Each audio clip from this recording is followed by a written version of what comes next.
Hey everyone, and welcome to the Perfect Bite podcast, your fusion of food and entrepreneurship. You'll hear stories from chefs, restaurateurs, CPG brands, and more from the food and bev industry. All of them are at different points in their journeys, talking about their experiences and how they've cooked up something new. Let's dig in. Hi everyone, and welcome back to the Perfect Bite podcast. I'm your host, Sarah Perkins. Before my Perfect Bite days and even my startup years, I was just a young girl in her 20s in Chicago, hustling in the lifestyle media scene.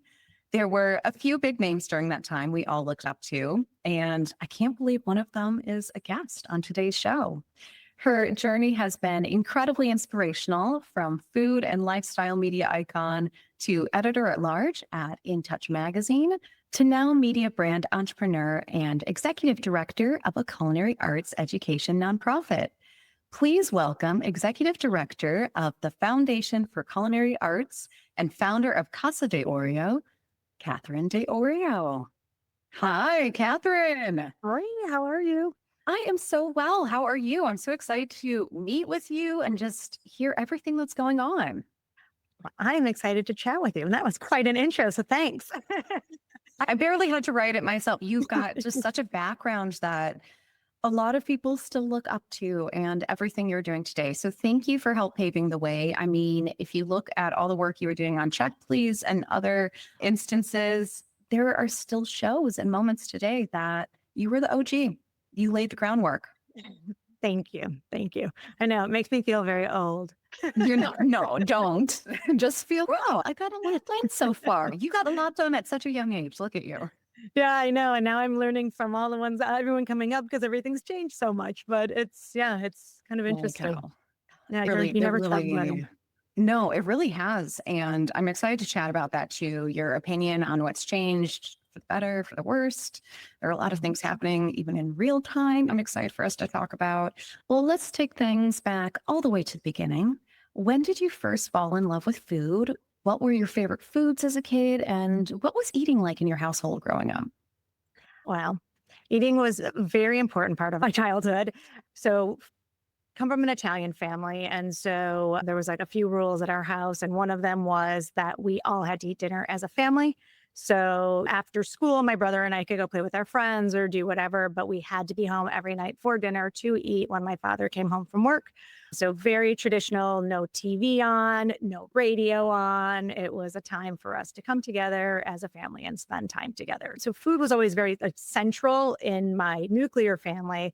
And then extend that out. And then every Sunday was, Sunday gravy at my Nona's house. And with all of my cousins, like all of us just running around like maniacs, And so there was always just this kind of coming together at least once a week. And honestly, sometimes more. I always joke that if there was any reason to get together, like we did. And also we all lived like a block or two from each other when I was growing up. So I could see about 40 family members in about 3 minutes flat.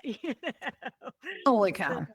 Yeah. So I always say it was very like the kitchen table was something that we came to when we were happy, but it's also where we gathered when the family was going through challenges because of a death or something.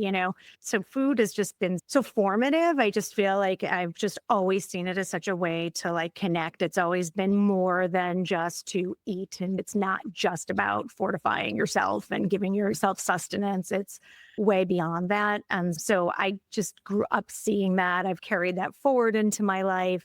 And as a kid, I was really adventurous. My family was It's interesting because I wouldn't say they're like super adventurous eaters, and certainly not by today's standards. I mean, what I see some of my friends' kids eating, I'm like, what?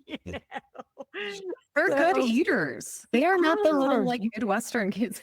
No, it's not all like fish sticks and like whatever, French fries and things. So I think it's for me, though, we were not allowed to eat processed food. So everything in our house, my mom cooked everything from scratch. My father is a surgeon. He's retired now, but so he was very health conscious. So there was always vegetables. You had to have salad, and it was like red meat only once a week, pasta even like only once a week. Wow. So we ate really healthy growing up. There wasn't strict. It's not like we didn't have anything good. It's just that we weren't allowed to eat processed food. as a regular part of our day. So the way my mom then would entice my brother and I to be excited about that, because clearly we were still kids and we were not excited about that, she would involve us in the process.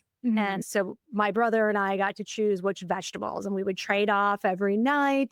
My brother liked really boring vegetables. He liked peas and carrots. I did not like peas. I still to this day don't really like peas, which I know everyone thinks is crazy. I find that even as a young kid, I didn't really like sweet vegetables. I like vegetal vegetables. So Like I liked Brussels sprouts. I liked lima beans. I liked all of the things kids got like upset about having to eat. So my brother was never happy when it was my turn. And he got stuck eating things that he was not super, super excited about. Yeah, I just always liked things that had, even to this day, and again, it's even though your taste buds do change, but every 7 years, I just leaned deeper into kind of vegetal, bitter flavors. That's still what I gravitate towards. My favorite vegetables, I'd say. Yes. And even though as a kid you were saying, come on, give us the fruit snacks, where are the chips? I think it's so admirable of your parents, but also just it was such a nice foundation that you then weren't craving them the Yes. way that it's just so natural. If you had it as a kid, you're like, okay, that's just normal. My body wants that. And you then have to rewire yourself to as fresh as possible. And now eating as freshly as possible, it's the best. And it makes you feel good. I agree. I mean, what my parents also did with it was such a good lesson so that we wouldn't feel so deprived that then we kind of go the other way every time they're not looking, is it became like a treat. So I always viewed it as like, this is special. This is a treat. Yeah. This is fun. No, you don't eat sugary cereal every day. But then there was like once a year, it sounds so like draconian, but my brother and I on St. Nick's Day, they would let my brother and I each choose a box of like sugary cereal. Mine was always Boo Berry. I don't even think they make that anymore. No, But you don't have blueberries. I Yeah. yeah, it was like, but the thing is, like, we would eat that. And also, what's funny is when you are not accustomed, when you're accustomed to like your sugar coming from fresh fruit, or like my parents would give us, like, they would have like fruit bars. We would have like ice cream once in a while. They would take us out for ice cream. Even then, that I like ice cream, but again, I can only have it in small doses. Like daiquiri ice was my absolute favorite flavor of Baskin Robbins. So I kind of always liked lighter things. So I lucked out. No, just like everybody else, I have my things. Oh, and sure. Like we all But, have to like, have our guilty pleasure. That's for sure. yeah. And that's the thing. And it's funny, like even the phrase guilty pleasure, I think that was like something that was really, again, I feel like instilled in me at a young age, was like not to feel guilty around food. And so, like, that was something my parents never did. It was always like, you can eat everything, just not all the time. Like, so you can like, literally have anything you want. It's just like you can't eat it all the time. I love that this was such an integral part of your childhood. Fast forward a little bit to your schooling and what you originally started off as in your career. You were a litigator. I'm an attorney's daughter. I read that. I'm like, litigator. Oh gosh, you learned how to interview people in a very different way. That's the thing. But I'm sure that it helped provide a background, a foundation to really understand things, to do your research and to get to know folks better and to learn how to read them very well. So tell us about why you decided to go to law school and become a litigator. So when I was an undergraduate, I thought I was going to be a doctor. So I was going to follow my father's footsteps. My father was pre-med. And he's now a surgeon. And I thought that's what I wanted to do. I wanted to be just like my brother and father. And well, organic chemistry weeded me out like so many other aspiring doctors. I just thought, this is not coming naturally to me. It didn't matter. I would study all the time. And I was like, this is not going to be a fun life if this is like how hard I have to work to fall in like the middle of the bell curve, really, And so I was like, this isn't the path I should take. So then I started thinking what else to do. And of course, like I grew up in a traditional family. So they're like, oh, be a lawyer, of course, You get two choices. Yeah, exactly. So I was like, okay, well, maybe. And they're like, well, you're so good at writing and you love to read and you'd be good at this. I think my mom was also like, you love to argue. you're very sassy. This might be a good job for you. And then I had a bunch of uncles and aunts and cousins that were lawyers in law school. And so I opened that doorway. So I did political science as one of my majors, but then I also majored, I was a triple major. I majored in Italian Renaissance art and then like art history. So Italian Renaissance was my specialty, and then Italian language and literature. So I kind of like had this really broad background. And then I decided I wanted to be a curator. And so that is actually my first jobs out of college. So I went to work at the National Gallery of Art in the Italian Renaissance paintings department for Dr. Brown. So he's like the leading Leonardo da Vinci scholar. And then I left there. I went to the Guggenheim in Venice and worked there. And then ultimately, after talking to my mentors, I just realized it wasn't a great path because there are so few openings in what I wanted to do. My boss from my first job is still in that position. So if that's the position you want, I was like, I might not ever get that. I might be retiring before he leaves. And I was right. So some of my mentors had said, hey, maybe you should think about, since, your parents were thinking maybe you should be a lawyer and you aren't totally adverse to it, why don't you go into the law, but for the arts?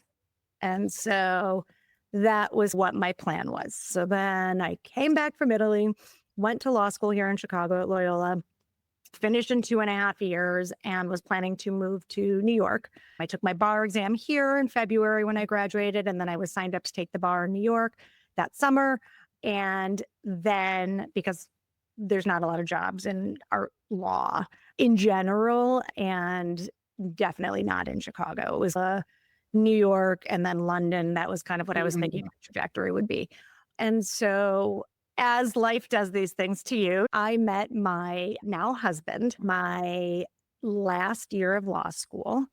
And it's funny because I didn't date people. I was like, I'm not letting anything get in my way because like I knew it was going to totally derail me. I was a very focused young woman. And well, my one friend that I made, he introduced me to my husband. And you're like, darn it. I know. So I was like, okay, we can go out. And then we were dating that last semester of law school. And then I kept talking about moving to New York. And then he just finally one day said, are you really going to move to New York?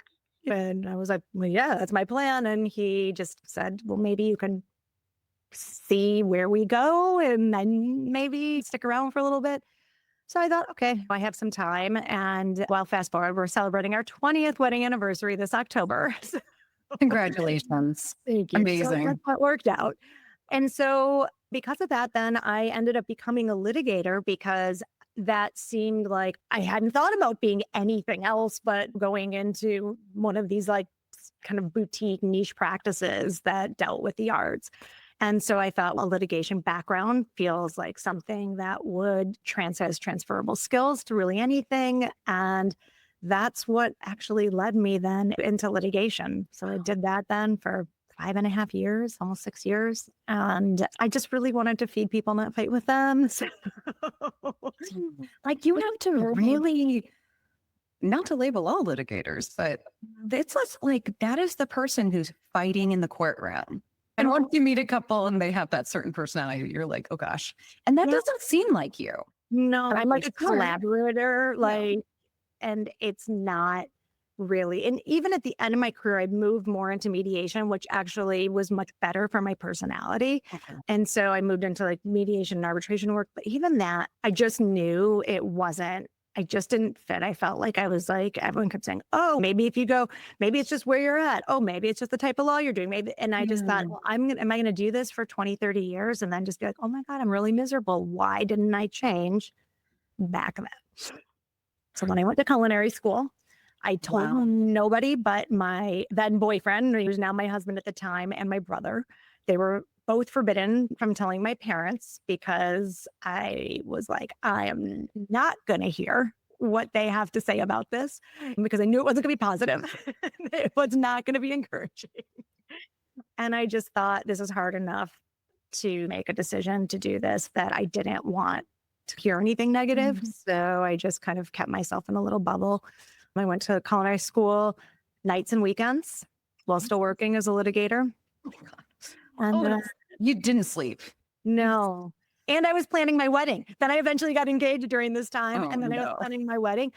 But you know what they say? It's like, if you want something done, give it to a busy woman. I mean, I got it all done. This is true. You got to keep going, basically. Yeah. And that's it. You learn to schedule, you learn to like really be efficient and organized. And the reality is, it was all such happy things that like it just felt like I was on the precipice of this just whole new life. And that really drives you. Yes. So that was that. Wow. So, what did it feel like while you were in culinary school and you were learning a different type of difficult job, difficult in different ways? And did you essentially think you were going to be a chef of some type or work in a restaurant? What was the idea for the path forward and what actually ended up happening? Yeah. So when I was working as a litigator, I would throw like elaborate parties. And I mean, elaborate. And I would cook everything from scratch. So I grew up cooking with my grandmother. My mom's a great cook, but she was like the busy mom, you know? So she's like, what's in the pantry? I just got home. What's in the pantry? What can I get on the table? My Nana Kay, who's like, who I'm named after, and I'm just was so close to her. That was like our love language together. We'd cook together. That was her love language for the family. And so it's interesting. So I learned very different things, like more traditional Italian, like long, like Sunday gravy, simmering sauces, things like that from my Nana Kay. And then my mom, kind of like the creativity and like quickness, kind of improvisation in the kitchen. Yes. But you know, then you go to culinary school and there's just so much more. So in some ways, it's like someone who's been working and they go to business school, they learn a lot of ways to just put labels on things they already know how to do. So there was that aspect of it. But then it just did open my eyes to, I mean, obviously it improved my skill set just in general and everything. But then also took me as to like what the industry could provide, like what was out there. I went thinking, I'm going to be a caterer. And that was based on, I want to be a high-end caterer. And it was based on throwing these elaborate parties. And I would have like literally over 100 people. I would theme them out. I mean, I had a tiki party. I brought sand into my house. I had portraits on my walls. Like I did all Polynesian food, all like traditional tiki drinks. I sourced from eBay all of these like vintage like tiki glasses. I would go all out. Clearly, I needed an outlet. And so all of these different parties I would have, like, friends would always be like, oh, when are you going to quit? It's kind of like a joke. When are you going to quit and like be a caterer? And then we'll all hire you. I was always like, wait, I have all these friends that are lawyers and professionals. And oh, I have like a built-in clientele. And then another interesting fun fact is I was at my desk. This was kind of the aha moment that pushed me over the edge. I was sitting at my desk and my administrative assistant buzzes me and tells me that the Oprah Winfrey show is on the line for me. And I thought she was kidding. You were like, nice try. I was like, Letty, what are you talking? Stop being silly. Like, I know it's the end of the workday, but and she was like, no, I'm not kidding. She's like, it's a producer from the Oprah Winfrey show. And I picked up the phone and then I thought it was a friend teasing me still. Yeah, like, well, long story short, they were doing a like real life Martha Stewart's. So they were exploring doing a show with real life Martha Stewart's. And my name was submitted by a few different people, which was kind of crazy. Holy cow. And so they called me. We went through some pre-production stuff. Ultimately, they changed the show. It morphed into, I don't even remember exactly. It was something about entertaining, but it was like, it wasn't the right fit for me anymore. So I never ended up on the show. But I thought, if they looked at photos from my parties and they thought this was amazing enough to be on, I mean, the Oprah Winfrey show was like the show, you know? She's still working. Yeah. She's still amazing. She's just I mean, everything. right?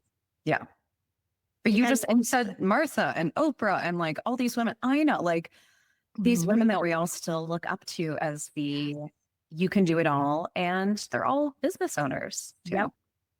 That's not just about being creative and pursuing your passion. Like they really understood understand the business aspect of it and using the right brain and left brain and building that business. They're all so smart. I still look up to them, and I still read every bio that comes out or auto bio, anything Yes. that like Martha Stewart's written, Ina's most recent one, Oprah. Yes. They're just incredible. And yeah, so that was like the moment that I just thought. And so I literally called my now husband and said, I'm going to go to culinary school. And I said, I'm going to find somewhere that I can go nights and weekends, that I don't have to quit my job. I will pay for it. Like I'll just work and pay for it. So I don't have my debt, because I didn't have any debt from law school. I got an academic scholarship, and anything that wasn't covered, I was lucky enough. My parents, paid for the remainder.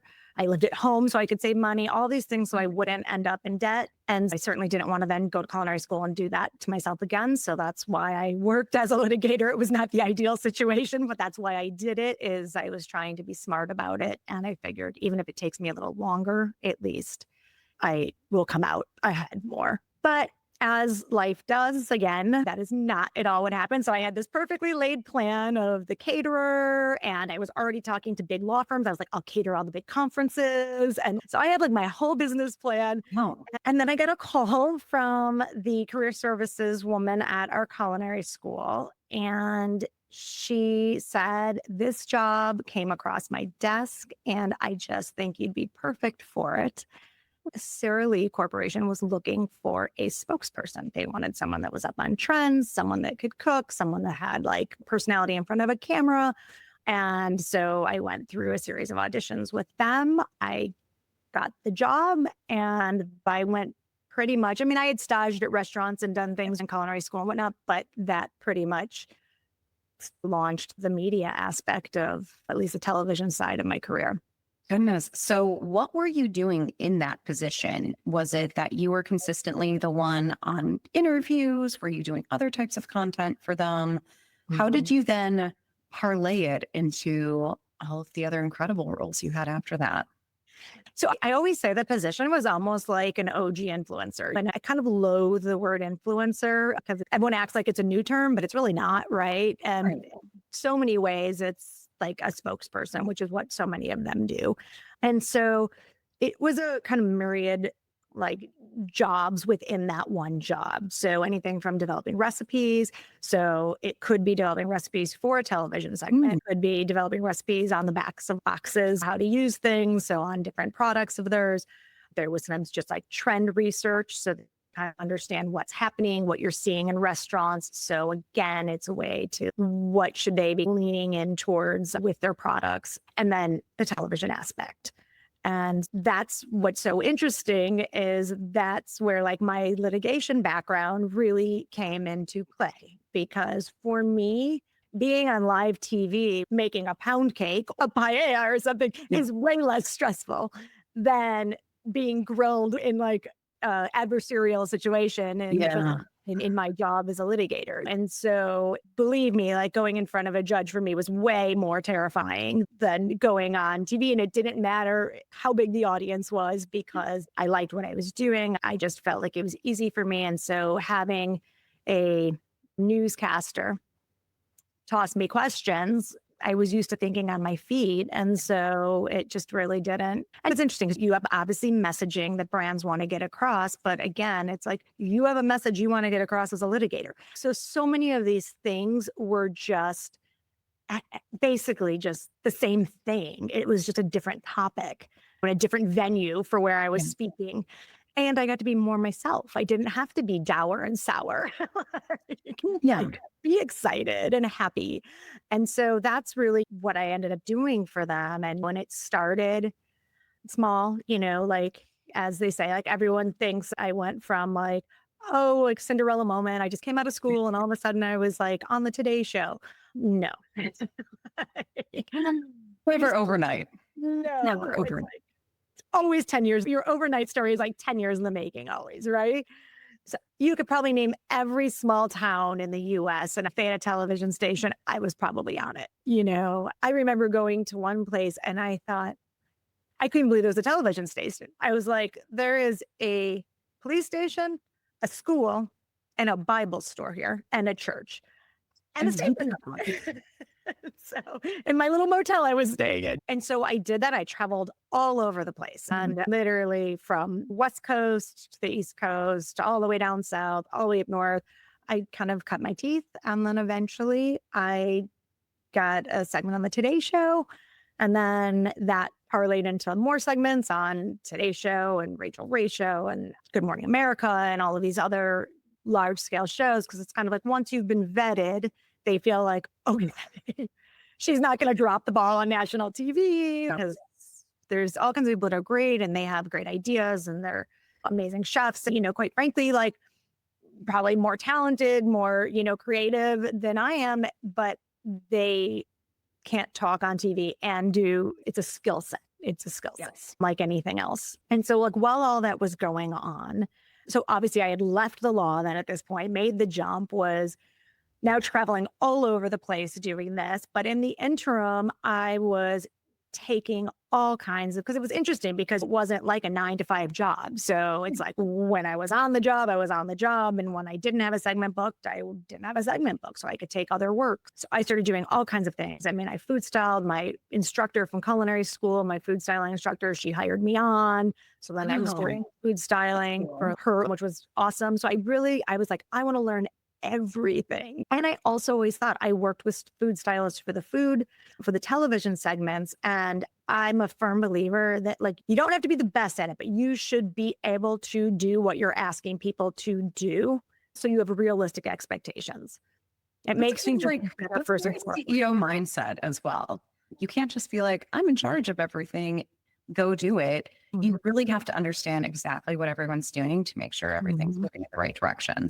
Like you've always been very detail oriented and pragmatic about your dreams, even when you said this might sound crazy, and then you still created a plan behind it. So I digress. I understand. I'm a Virgo. I'm a planner. When's your birthday?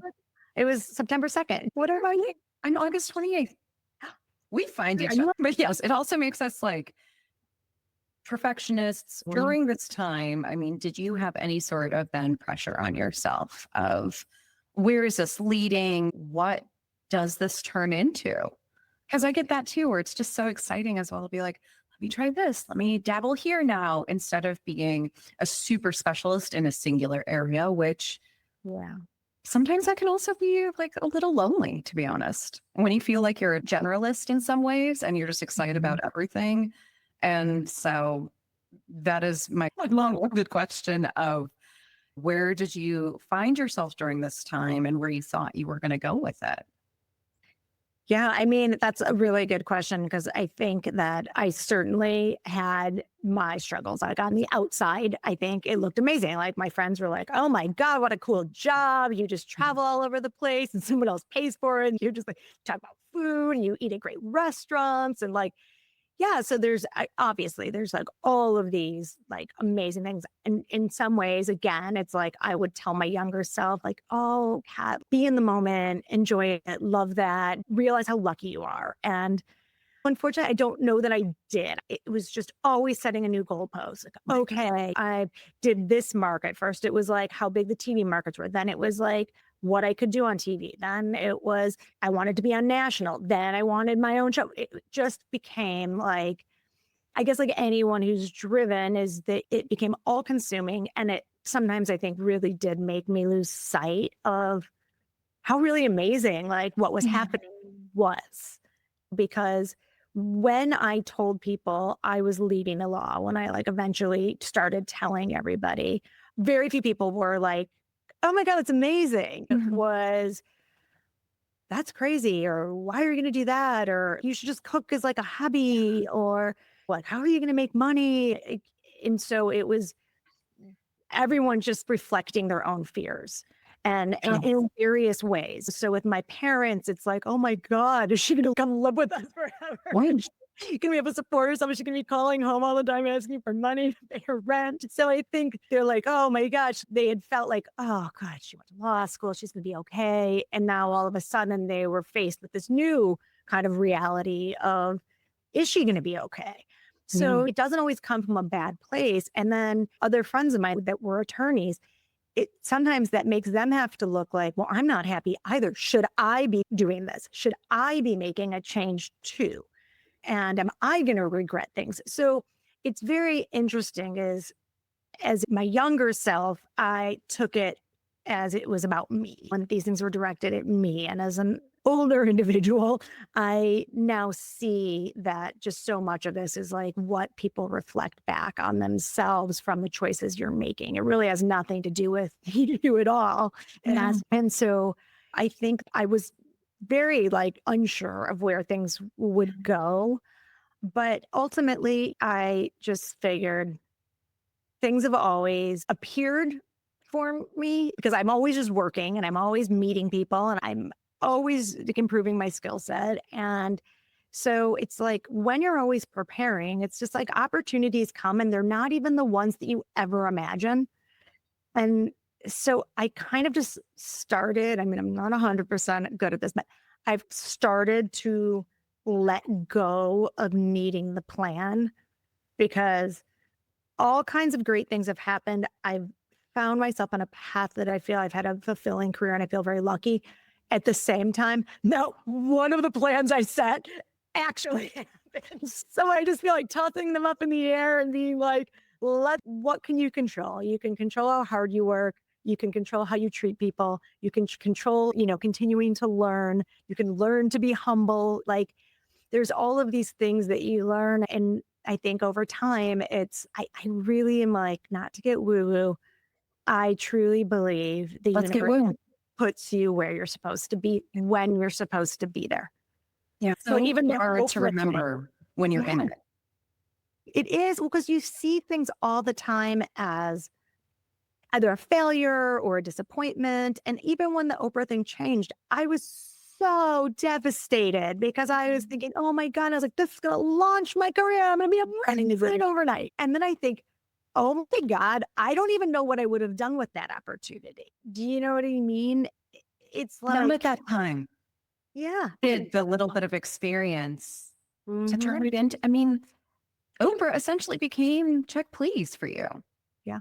Yeah, exactly. Exactly. Which, so let's remind folks, how many seasons did you do that? What was the format of the show? Because let's be honest, every other celebrity basically has this show format. And it's not a bad thing. I think that they're so comforting. And you'll see just the Sussex now having David Chang Right. and Christina Tosi. That's one I saw where she's got Mhm. some like, legit celebrity chefs in the kitchen with her. And she's like, I'm a home cook who now likes to do this. But people feel comforted when there's food and conversation involved. So tell us about those days a little bit more. Yeah. So, I mean, with Check Please, so just the show, it's a dining review show that ran here for 19 years. I was on for 5 of them, 5 seasons, and went through a horrifying, very public interview process to get that job. Oh, God. Yeah. I know. The other You host don't need to didn't be go there. through that. They got like installed in the position. And then when the position opened again, yeah, unfortunately, it was an audition, a very public audition process.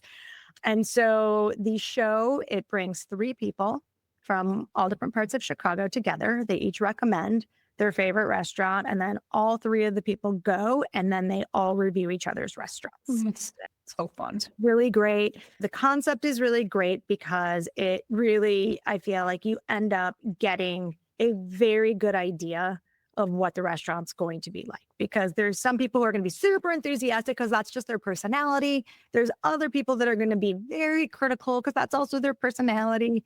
And then there might be, someone who is maybe a little more thoughtful or just laissez-faire. And so I feel like when you put these 3 personalities together, I used to always call it the war room at the Check Please offices because there'd be like all of these note cards pinned up with like notes on different applicants that wanted to be on the show. And so this wasn't just haphazardly thrown together. The producers definitely put a lot of thought into combining personalities to make sure that it was not going to just be one big party love fest, or it was like wanted to make sure that these personalities were going to really distill this restaurant down and present it in like the best, most realistic light, right? Yes. So yeah, so I feel like that I had been writing. So also a component of my job is writing. And so I was writing for national magazines. I was, as you'd said in the introduction, I was the editor at large for In Touch, which obviously everyone thinks of In Touch Weekly as just the kind of a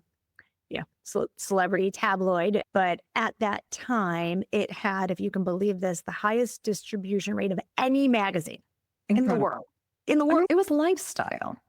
It was lifestyle. Yeah. And my entree into it was I used to write these pieces. They were called indulgence pieces. And I would interview restaurants and or celebrities and or the chefs to showcase a restaurant. So like Oprah had her birthday party at Spiaggia. So then it was like, we talked about that. So it had a celebrity. Yeah. It had, I know, exactly. And so then it's like, so I talked to Tony, and then you got a recipe that was like in the article. Brad and Jen, when they were together at the time, loved this Mexican restaurant in LA. So then like they gave me like their guacamole recipe. And then it was like, so it was just kind of this combination. And so I even was doing food even within that space, And so I was writing about all these places, but then when I was doing Check Please, it was really great because I got to really champion restaurants here in Chicago. And that's a privilege. This is my hometown. So the other two hosts one's from the East Coast originally, one's from the West Coast originally. This is my hometown. I love it, and I love the food scene here and I grew up in it. And so I felt very lucky to have the opportunity to do that. Yes. And imagine, again, New York, great if you had gone, but. Yeah. Well, I feel like, I just feel like I came into the industry at such a pivotal moment. It was so exciting. Molecular gastronomy was just coming about.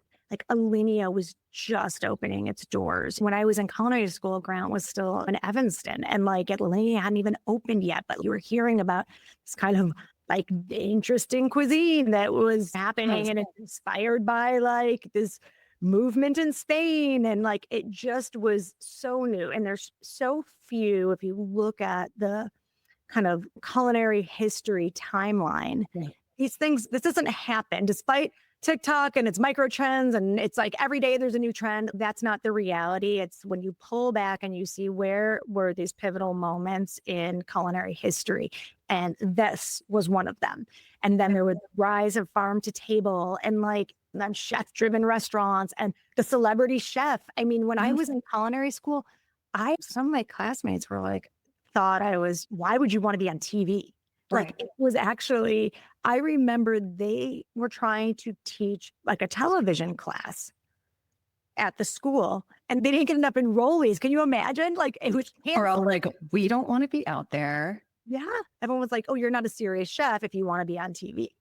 And so it was like such a change, right? And then Top Chef came along. So all of these things happened just as like the ball started rolling for me in this career. And it was just so exciting and such like an incredible time, I think, to be in the industry and in Chicago, because Chicago really blossomed. And I always said, like, I felt like such interesting things were happening here because it's like LA, Vegas, New York. You needed so much money that the concept, like what was happening there, had to be proven. Yes. And so here people were taking a few more risks, which was obviously resulting in way more creativity and way more interesting things happening. And so it just ended up becoming like an incubator for these like interesting ideas. And then that kind of pollinated out into the rest of the Midwest. So then you started seeing, I mean, look what's happening. Well, we're talking like in Columbus, Ohio, in Detroit, like there ended up just Minneapolis. Yes, Minneapolis. I mean, it's Louisville. It's just all of these places just have just this like rich like culinary scene now. And I traveled to a lot of these places when I was doing early TV, and my options used to be Applebee's or, something. And who doesn't win an Applebee's or Chili's every now and then? But Chicago, then being this epicenter, it bled out into the other quote unquote flyover states. Tell us about your next part of the journey here. So you have been executive director for the Foundation for Culinary Arts for about 11 years now. 11 years. Congratulations. Happy anniversary. Tell us how you found yourself in this role and a little about the mission of the organization, how it's grown, and tell us about all the great work you all are doing. Yeah. So as you said, I started about 11 years ago. I was actually being recruited to be on the board of directors for the organization. And during the course of the interview process for that and meeting the board, their executive director stepped down. And so they asked me, since I had such a broad network, if I knew anybody that would be good for the job. I said, send me a job description. Yeah, I can see. So when they sent it to me, I looked at it and I thought, oh, this is like a perfect job for me. Like, maybe me. Yeah, I was like, I don't know. Look, I throw my hat in the ring. It was when I took Check Please, they required me to step away from all of their media work just because they needed me to be impartial. So I couldn't be representing brands because then that would look like maybe PBS is, supports that. If it was writing about a restaurant, it would look like I'm partial to that restaurant. So I needed to be an impartial figure on the show. So it wasn't about my opinion, it was about the guest's opinion. So because of that, I had to step away, which obviously, as you can imagine, really hit me and my pocketbook. So, and Check Please wasn't a year-round job, because everyone doesn't realize you're not filming year-round. I would shoot from May till October, and then I was done. So this position, because it was aligned with the academic year at Kendall College, basically during my busiest season, it was the down season for the foundation. And at that time, the position was part-time. It was only a scholarshiping organization that gave scholarships to students that were pursuing a degree in the culinary arts or in hospitality as well. And so fast forward, it's now a very full-time job. We've expanded incredibly exponentially. So we went from a scholarshiping institution to now we run year-round programming. So in 2016, we started Yes Chef Culinary Camp. It's my baby. I just realized that if we are going to help students from under-resourced areas, we need to start getting them younger, not college age. We need to start getting them in their formative years in high school. And so we started providing culinary training. It started as a one-time-a-year camp. And like I said, we're now 5. We're year-round. So we do them throughout the year. We're always adding new programming. This upcoming year, we're adding a mentorship program where we will be pairing promising students that want to go into the industry and maybe they don't want to go on for further training in culinary at the higher level, but they want to go right into, because quite frankly, some of my students don't have the luxury to go on to college. They need to, start working right away. So pair them up with chefs here in the city to get them training and ideally a job as well, but at least some training so that they just can continue to build their resume and skill set. So that's very exciting. And then we still do give away a scholarship for our student this year. She just received it. She's starting school in 2 weeks. I can't believe it. She's been with us since she was a sophomore. And so it's amazing to watch her graduate. Yeah. Oh gosh, I feel like it's so emotional too. The work we do with Trotter Project too, I feel like they're good friends, FFCA and Trotter Project. It's just we're all hoping for the future and seeing these kids who get so excited at a young age. Again, they're not just honestly, maybe it's okay that they play around on TikTok with it a bit if it leads to them saying, I'm going to help change the future of food and how we're all eating and cooking. So thank you for doing what you all are doing. Thank you. Well, thank you for letting me talk about it because we're just I love it. I love my kids. I always joke. I'm I didn't have kids. I have 100 a year. More than where I'm yes, these are the kids. And yeah, it's wonderful that you're doing that. You guys have a couple of camps coming up for the end of the year, correct? Yes, we do. We have a Thanksgiving camp. We call it our community cooking camp. And so the students get to bring a parent or guardian with them. So they take the camp together and they learn how to brine, spatchcock, roast, carve a turkey, make all of the sides. And then they're given a turkey and a gift card to buy all the ingredients to make the meal for their family on the holiday. That's so special. That is a memory for them to come for many years and generations. Yeah. Like you said, when you and your brother were taught, everything is more fun when you're a kid, when you get to help make it yourself. Yes. And you get to feel oh, I'm the chef. This is my cooking show that's happening in the kitchen.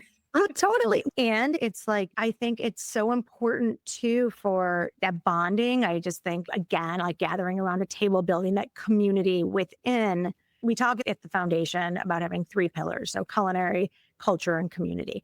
And so the community aspect of it, it's not just the kids meeting kids from all over the city that also share the same passion as them, but it's also building that community over the table with their own family. And this is just one more way to do it. And at the holidays, when quite frankly, the holidays are not fun for everybody. They're stressful. They add added economic pressures. So if we can alleviate a little bit of that so that they can have a moment together as a family, we feel like it's just really fulfilling. I love that. How can folks who are listening in help for the giving season coming up here? So we'll include this in the show notes, but are there certain places to donate or a certain campaign that you want to push forward so that we can make sure that next year's goals are coming to fruition? Yeah, that would be great. So we do have sponsor a camper. So you can sponsor a camper for one of the boot camps. So we have a holiday baking boot camp, for instance, that would be $1,500 to sponsor the camper to come to that. Or you can sponsor a week-long camp in the summer. That's $3,500. And then any donation helps us, when we put it towards our campers and getting so that we can expand how many students we reach each year.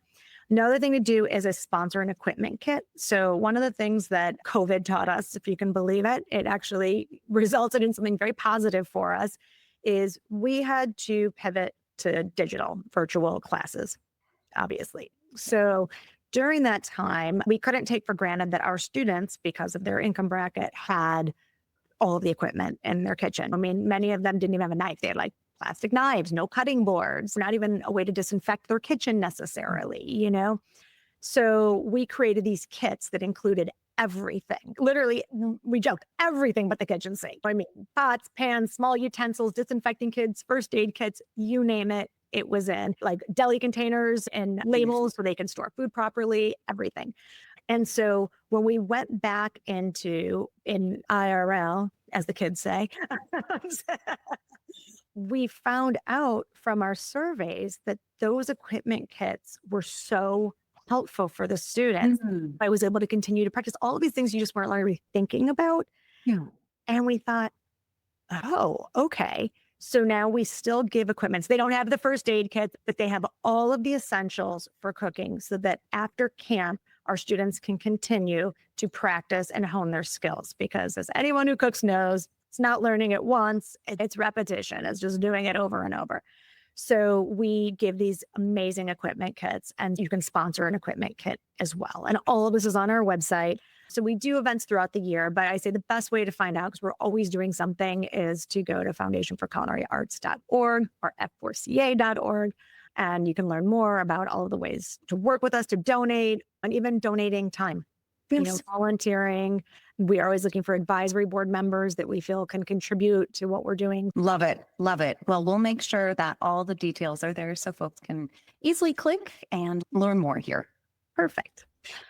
So, in addition to all of this year you decide to start your own media brand, Casa De Orio. So we are leaning into the dolce vita lifestyle. Why did you decide to start it? What is the premise? And how are you looking to grow it? Yeah. So it's been probably 20 years in the making. Years ago, when I was first starting out, I was trying to start a website at the time. That was before social media even existed. And I tried to be like Martha Stewart overnight. Like my website was so robust and I was one person. And it was just, and you still had a code and do all of these things. Needless to say, I failed. I didn't even get it off the ground. I mean, I put lots of money, lots of time, and yes. And so it's just something that I always knew, I have a distinct point of view. I have done work for so many brands, worked for so many different types of magazines, that you have to be a shapeshifter in those positions. You're talking about their brand, not your brand. And I always felt that I didn't necessarily have the ability to get my point of view out there, that nobody knew how I cook or how I entertain or how I live. And I thought, I have something to say too. And so for a while, I've been wanting to do Casa De Orio. And finally, I just said, on the eve of my 50th year, I said, I'm either going to do it and it's going to work, or I have to just put that to rest, but I can't have that window open in the back of my head, just draining my battery. And so launched it quietly this spring, and I've been building it. And back to that idea of the plan, I knew exactly what I wanted to do, what I want to say. But as I grow, I know there's a few different ways that I'm kind of thinking I want to grow. But I'm also being open to the universe, because it's not just about building a lifestyle brand, but it's about building that community that I really love around food and design and just lifestyle in general and all the things that make life beautiful. And I think that right now, everybody can use a little beauty in their life and happiness. And so I really want to just lean into that. And so as I build it, it can be found at Casa De Orio on social media. CasaDeOrio.com is the website. I write about food. So from recipes to restaurant reviews, travel, beauty, wellness, which is the dolce vita part of it, and then design, which, fun fact, I finished my interior design degree at Parsons during the pandemic. So, Wow. Oh so my gosh, how fun. yeah, I mean, I think I just have a lot of energy, although it's tapering off a little bit. So I said to my husband, I said, if I ever get an idea about going back to school again, I said, please snuff that out. I think I have enough. I literally and figured to have a full plate right now. So like I said, I'm building the brand. I'm excited. Long term, I do want to have a product line because there's just things that I want in a kitchen, things that I want that I just can't find. And I really love that. And that will bring in some of my design background now and just again, bring it all together. Incredible. Have you started monetizing yet, or are you in the process with your business plan of like, here are the revenue streams I know can be possible? Yeah, I've started monetizing like just the kind of tried and true things, affiliate marketing. But now I am starting to be tapped to do creative work for other brands. So based on the aesthetic of Casa De Orio. So yeah, so it's being monetized. And I think that was a thing as I decided that I want it because it's what I do outside of my so-called 9 to 5, even though running a not-for-profit is never 9 to 5, but outside of the 9 to 5, it's where I spend my time and it's what I love to do. And I decided I just want to make sure it's right, that I'm doing it the way I want to do it. I'm not doing it because I need money. And because that's, again, always something that can dampen the creative endeavor. As we're seeing in media right now, it's just, you're seeing a lot of recycled ideas, not new ideas, because they just need proven ideas, a lot of pay for play, a lot of just folding magazines because they can't get revenue streams. And I thought, as I always say, I was like, I have something to say. I'm going to say it. My people will find me. And if it ends up just being a beautiful journey for me, then it's still worth it. I feel that too. I feel happy every time I do these, every time I edit them. I'm like, I don't know how many listeners will come in, but this is such a joy. And so thank you for sharing that piece of advice and a piece of encouragement, because there's some days where you're like, where is everyone? Yeah. Where are they? Do they not? Is this bad? And like you said, it's that steady growth. Yes. Towards that. But it's just, again, that idea of, I think we're so bombarded with like, someone's thing went viral and all of a sudden they have 1 million followers and you're like, oh my gosh, I've been doing this and like, nobody even knows I'm here. It's, yeah, you feel like, oh my gosh, is this like a waste of my time? But I think that I just am really a believer that if you do what you love and you do it the right way, you don't chase the trends, you don't chase people, like your superpower is your voice. And like your people are going to find that. And you are better off having a small niche group of followers than having a bunch of people that are not really responsive. They don't really care. It's just one of those things where I'm like, I've just worked with so many people over the years and so many brands that sometimes you see people chasing things and it never works because it never rings authentic. And so I think you just stay authentic, you stay the course. And like I said, I'm optimistic that things work out the way they're supposed to, whatever that ends up being. It might not be the thing that you even like or are happy with, but I think there's always a reason things work out the way they do. And I look at it, this is what I do in my free time anyway. I want to create. I'm a creative who has oftentimes been in non-creative jobs, or at least having that non-creative side, whatever those tests are they make you do when you're younger. And one of them shows if you use your left side of your brain or your right side of your brain more. And mine showed I use mine equally. So I think it's why I've always been unhappy. Like when I was a lawyer, I was like unhappy until I did the creative aspect as well. And so it's even, running a nonprofit, which there are creative aspects to it, but, certainly not as many. But then also doing Casa De Orio, it allows me to do both. And so I'm service driven on one side and creative on the other side. And it's just, I don't know, I'm like merging my purpose and my passions together. And it feels right. It feels in alignment. Your balance is here. Yeah. Only took me 50 years, girl. Oh my God, I have chills hearing that. Like you found the alignment, and I think you'll continue to find it and tweak it in different ways because that's life. And thank you again. I can't believe we're here. I have to ask you the world's best and hardest question now. Yes. Reminder for everyone, this is called the perfect bite, not just because it's a perfect bite of the folks across our food value chain and the businesses that they've started, but also because we all have our own perfect bites, those memories, those moments, those recipes that are completely unique to our taste buds. So Catherine, what is your perfect bite?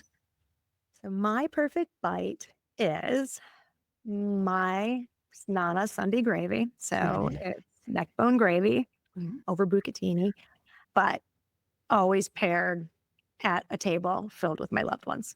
Because to me, food isn't anything if you don't have someone to share it with. So beautiful. That is a good classic one. I love that. And it's very true. Italy, that would be maybe the most. There was also an Italy. That's a whole other episode about your life in Italy that we didn't really touch on. Oh, I would love. I could talk about that. That's over cocktails. For real. Catherine, this has been incredible. Thank you again so much for your time and your stories, your advice. Just a quick reminder where folks can find you, Casa De Orio, and Foundation for Culinary Arts on social, the websites, and venues. So for Foundation for Culinary Arts, it's foundationforculinaryarts.org, or you can go to yeschefcamp.org, which will take you directly to our camp page. And on socials, it's at F4CA Shy. And for Casa De Orio, it's at Casa De Orio or casadeorio.com. Perfect. Everyone, thank you again so much for listening in. This was Catherine De Orio's Perfect Bite. Thanks for tuning in to The Perfect Bite today. You can listen to future episodes on Apple Podcasts, Spotify, and anywhere else you listen to podcasts. Thanks in advance for subscribing, rating, and reviewing. You can follow The Perfect Bite on social media at Perfect Bite Pod. Now go get something good to eat.